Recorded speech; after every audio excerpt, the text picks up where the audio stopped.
We created a Ferris wheel with PVC pipes. We used a servo motor and 2 gears connected by belts to rotate the Ferris wheel.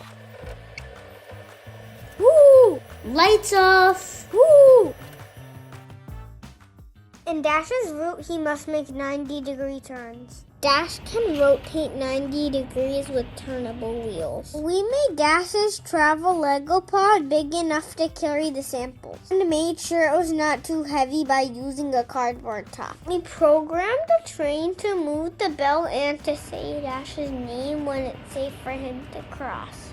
Dash, it's safe to go through the asteroid belt. Scientist, look, I'm back home to Earth. This is Dash and he loves theme parks. He is so ready to open up this theme park ride for Dottie.